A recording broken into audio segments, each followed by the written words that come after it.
Static Shock is one of my favorite superheroes of all time. He is truly very near and dear to my heart. I think that's very clear by the fact that Static Shock is the profile picture for this channel. Static for me has always been this larger than life hero, and unfortunately I don't get to cover him a whole lot on this channel simply because he's not exactly all that popular, unfortunately, and he only really ever had one TV show. So I've kind of been spacing out the times in which I choose to cover him for times that I believe are important. And today is one of those days. The holidays are the time for you and your family to be together, to spread joy, laughter, happiness, and kindness, to bring out the best in people. And Static Shock understood the assignment tenfold. They spent their entire holiday special spending time not only with holidays that are not just Christmas, but also spending time trying to teach kids something new and important about the holiday season. That the holidays aren't necessarily just about getting presents and spending time with family, but also about spreading kindness to those who are less fortunate than us. This entire episode uses Static Shock as a perfect framework for essentially what a kid his age would view the holidays as and how it has to evolve throughout this episode. I think it's really poignant for me that this episode starts off with not only addressing Christmas as a holiday, but also Hanukkah. I always really appreciated when children's cartoons would go out of their way to present a lot of different cultures celebrating holidays, because it's not just Christmas at this time of year, and I have a fair share of my own friends who celebrate different holidays. But I spoke more on that in last year's holiday special, which I talked about X-Men Evolution. This year, I want to talk about something far more poignant, which is the unfortunate and continued homeless epidemic and crisis that we face in America today. I will be speaking mostly for America because that is where I live. Throughout the start of this episode, Static has been almost hyper-focused on not only himself, but also just what he's getting the rest of his family for the holidays, and only doing his static duties when he has to. And this is pretty evident when he comes across a homeless person. Got any change? Look, I'd like to help, but now's not a good time, okay? Not a good time, no. Never a good time, no. Static doesn't even pay the poor girl a second thought. He pretty much just says that he doesn't have any spare change and moves on. He doesn't even bother to think about her the rest of the episode. It's not even a thought for Static other than just saying no and moving along. That's a whole nother human being that is simply sitting out there for a reason that you don't know. Instead, Static is far more focused about the fact that he gets to be presented a gift from the city, because to him that's a major honor and something that's really cool. And while Static is gearing up for the holidays, all excited and enjoying his time, we continue to see this homeless girl who is pretty much being looked through by the general population of this episode. She's pretty much being ignored, and we even see in one portion a mother quite literally taking their kid far away from the homeless person, treating the little girl as though she is something completely foreign and alien to being human. And Static only really bothers to do anything when he notices that she is a bang baby and potentially has been causing these ice outages that he's been seeing throughout the city. But at the same time, can you genuinely blame him? We come up in a society that has essentially conditioned us to look at the homeless as though they are nothing more than failures of themselves, who simply need to pull themselves up by their bootstraps so that they cannot be homeless. In our own world, we pretty much ignore homeless people, treat them as though they're invisible, and don't really do a whole lot for them if we're all being honest. Like, that's me included.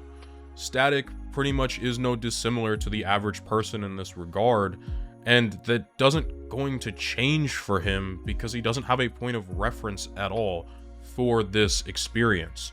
So to him, it's a completely foreign concept. And to hammer in this idea even more, we go out of our way to see Virgil at his local community center, like we do in a lot of episodes. He is supposed to be helping to set up the food drive for the homeless. This is a time of year in which the homeless have to not only typically face extraordinarily cold weather, but also food scarcity at a closer extreme than usual. The holidays are especially tough on these types of people, considering that they don't get to participate in the typical social norms that we see, such as getting to give gifts, unwrap them, getting to participate in holidays the way they want to. But Virgil comes from a place of privilege, one in which he does not see that this doing what he's doing for these people is valuable of his time. He wants to get away and leave. It takes his dad and his local reverend trying to explain to him that for a lot of these people, this is their Christmas. This is the best part of the holiday for them, because sometimes this is all that they can get, whether it be meal or shelter. One thing I really always enjoyed about Static Shock was the idea that it would almost always bring in accurate and substantiated statistics regarding the issues it was talking about. And mind you, this episode was released in 2002, so the episode goes out of its way to bring up a lot of statistics regarding the homeless and regarding the estimated homeless population of kids Static's age, so teenagers. I would like to read you the updated statistics and tell you if they are up and down from 2002. The show says there was an estimated 7 million Americans homeless throughout the year of 2002.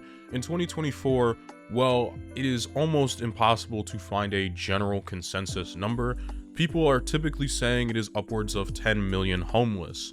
So we have a higher homeless population. As well, they estimated that about 500,000 of the homeless were kids Virgil's age or younger, so children in general.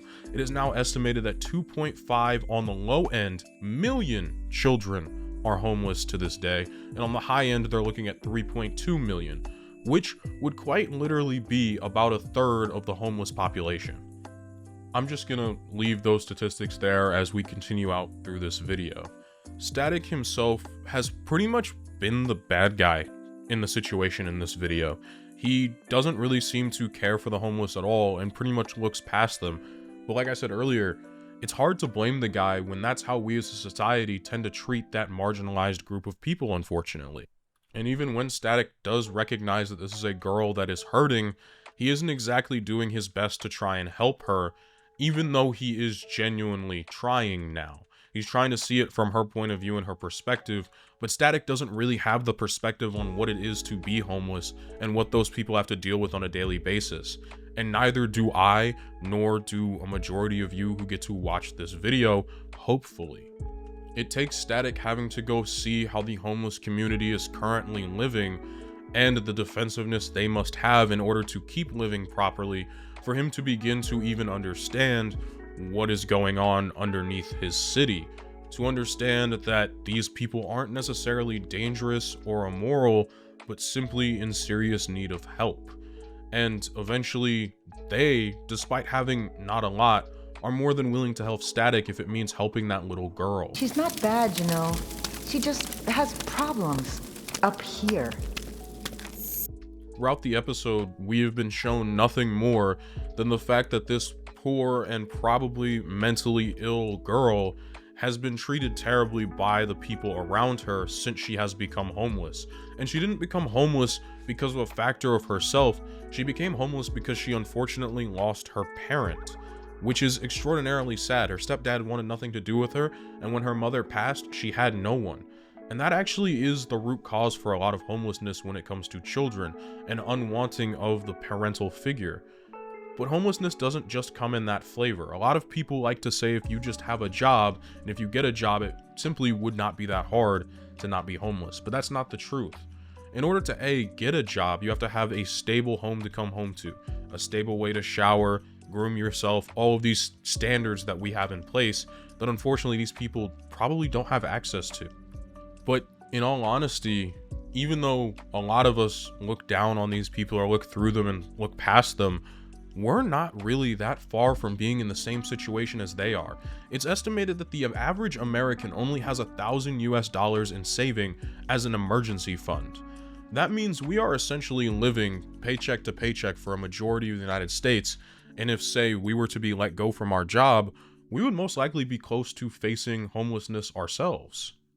If you have one medical bill that's just too high, a medical incident or accident, and your job doesn't provide the proper amount of healthcare, because not all jobs provide healthcare, you're gonna basically be screwed. A lot of people are far closer to ending up on the street than they may realize. And since I'm on the topic of dispelling myths, a lot of homeless people are not aggressive and necessarily dangerous, but when you put a human being in a position and situation in which they have and feel no safety, And while it is true that a percentage of the population of homeless do experience mental illness typically at a higher clip than the average American population, it doesn't necessarily mean that they are terrible people, but yet people that need genuine help and unfortunately cannot receive it because of the way in which we run the American healthcare system. The homeless girl we've been following throughout this episode is Maureen, a name that I'm finally deciding to announce as Static has finally learned it by this point in the episode. She has pretty much been on her own since the passing of her mother and has been dealing with mental illness by herself for a majority of that time. And unfortunately, becoming a bang baby didn't exactly make it better. Well, this episode is very on the nose with the message it's trying to give and can be a little bit kiddish at the same time. I think it does a good job of trying to get the people who are watching to understand that the homeless population are still people and are not to be treated as though they are this umbrella group, but as though they are everyday normal people like you and me. When you find her, try to remember this. She's not some faceless category, the homeless. She's a person like you and me, a person in pain. I like the idea that this episode portrays Static as being in the wrong and showing that even our greatest heroes that we may or may not look up to simply just do not always come equipped to deal with every single issue and problem we may see in our everyday life. Static is not going to be able to fix homelessness overnight, but the least he could do is maybe get help for this poor girl who is not only facing the affliction of being a bang baby, but is also dealing with homelessness and an undiagnosed mental illness. Unfortunately, Static may not be able to fix the epidemic or crisis, but by him being empathetic and looking at this one person, he is able to help her. He is able to relate to her because the two have lost something in their lives. He treats her like a regular person. How could you know? Because I lost my mom too. I know how hard it is, how the pain never really goes away. And that's how the conflict in the episode is resolved. It's not resolved by Static beating their villain with sheer power and strength, but the episode is resolved by Static saving the day by looking at Marlene as a person and not as just the homeless. And by extension, trying to get the audience to see Marlene as something as more than just the homeless. Trying to get them to look around at their own everyday life and see the people that are homeless on the street as more than just the homeless, but as a person that may just need help. Well, this episode wasn't necessarily perfect for me, mainly in the ideals that the church was so heavily involved with the saving of the homeless in this situation, when a lot of times they're fairly disconnected and hands-off. I will say I was a member of previous churches that were very hands-on, but I've also been members of churches that are extremely hands-off. Or some that literally have not cared in the slightest, but I'm not going to name names. I believe this episode was genuinely coming from a place of love, just like a lot of Static Shock episodes. I constantly praise Static Shock for never pulling its punches, and I believe in this episode they didn't pull their punches. Reading over some of the notes that the writers and directors had left out for this episode was genuinely heartwarming. They seemed like they were genuinely challenging themselves to look at this from an empathetic viewpoint and to give us a look into the homeless people as though they are true people. Storyboard artist Marcus Williams worked for years with homeless communities before doing this episode and was making sure to bring insights from his own experience onto this. They wanted to bring sensitivity and accuracy to this episode and were researching as though they were doing a live action film. This was clearly something important to the production staff of this episode, and it's just another big shout out to Dwayne McDuffie for having a show like this and fighting against what it was essentially WB telling them that they had to tone down some of their more overt explanations of the homeless throughout the episode, as well as some of their more religious themes.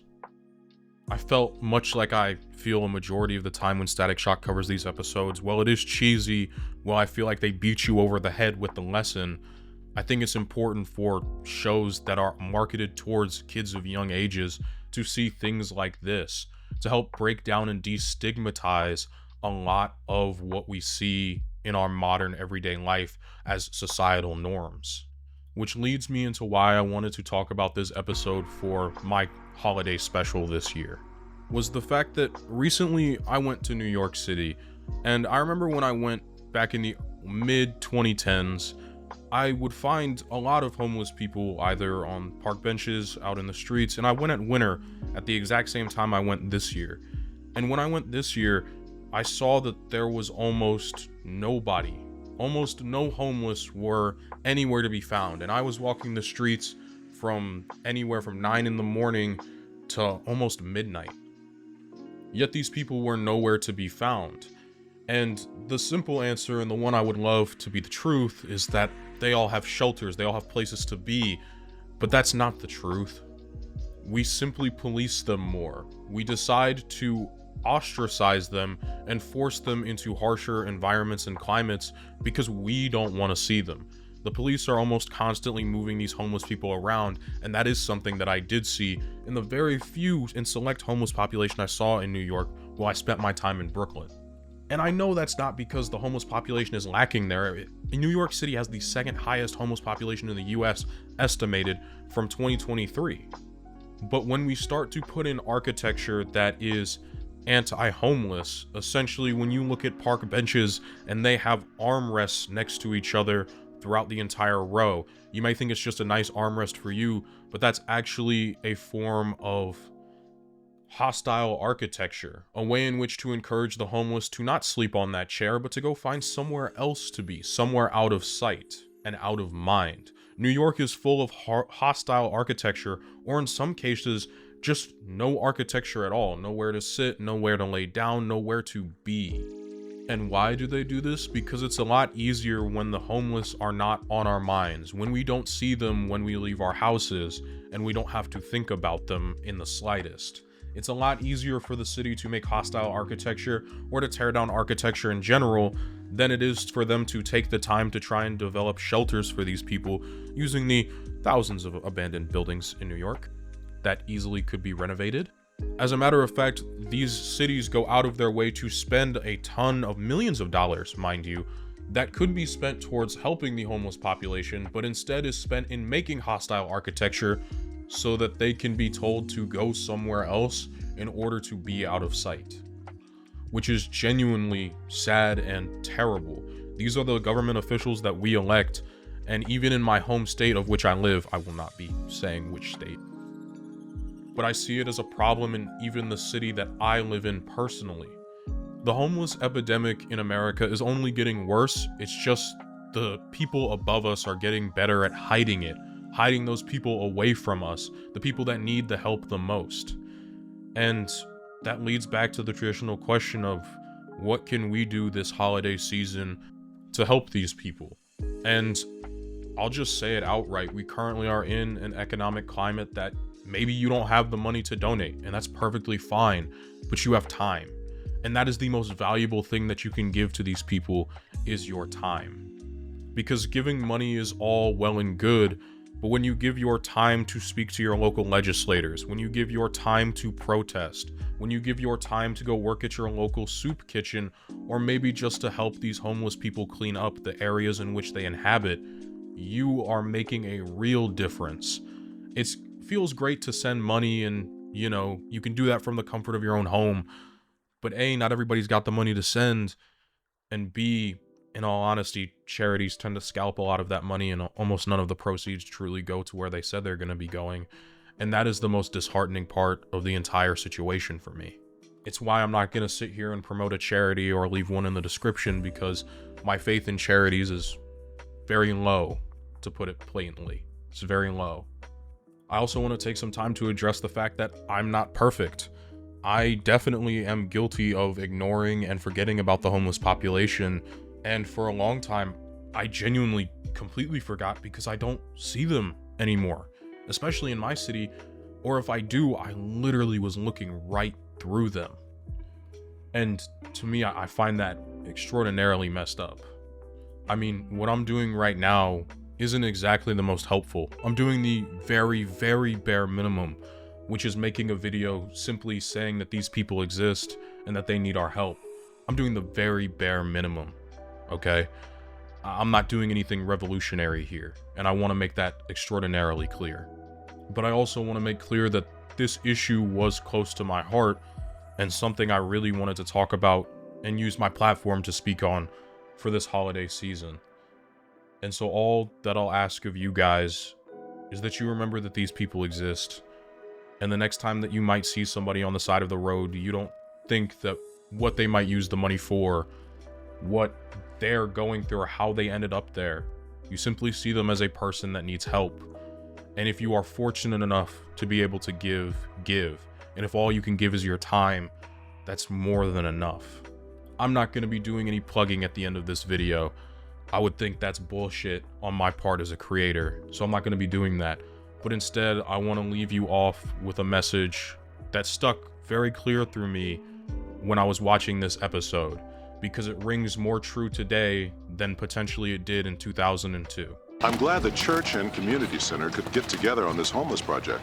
Well, since the politicians have decided it's not their problem, I guess it's up to us.